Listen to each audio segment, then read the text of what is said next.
पूजा अपने माँ बाप की इकलौती बेटी है।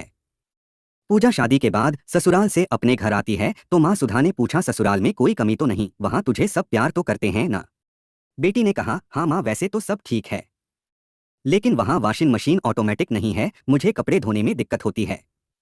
माँ बेटी की बात सुनकर घर से मार्केट के लिए निकल जाती है और एक फुली ऑटोमेटिक वॉशिंग मशीन लेकर आती है।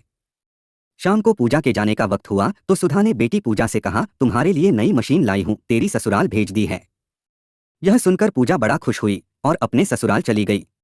ससुराल में जाकर सासू माँ को दिखाया तो सासू माँ थोड़ा नाराज हुई। सासू माँ एक स्वाभिमानी औरत थी, उसे पूजा का अपने घर से सामान लेकर आना बिल्कुल पसंद नहीं आया। अगली बार पूजा फिर से अपने घर आती है और कहती है, माँ मेरे ससुराल में एसी नहीं है, मुझे एसी दिला दो। माँ ने भी बेटी की सुविधा को देखते हुए एसी दिला दिया। इसी तरह पूजा बार बार घर आती और किसी न किसी चीज की डिमांड करती। सुधा भी बेटी की हर डिमांड को पूरा कर देती।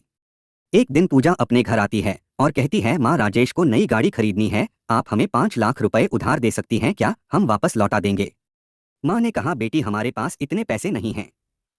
जो कुछ भी हमारे पास था वो हमने तुम्हारी शादी में लगा दिया।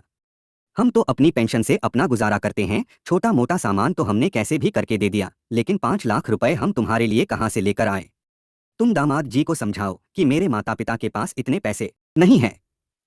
पूजा वापस ससुराल लौट गई, लेकिन एक दिन बाद पूजा वापस आती है और रोते हुए सुधा को बताती है, राजेश ने मुझे कहा है जब तुम 5 लाख रुपए लेकर आओगी तभी मेरे घर वापस आना, अब मैं क्या करूं? सुधा ने कहा, मैं तेरी सास से बात करती हूँ। सुधा पूजा उसकी सास से बात करती है।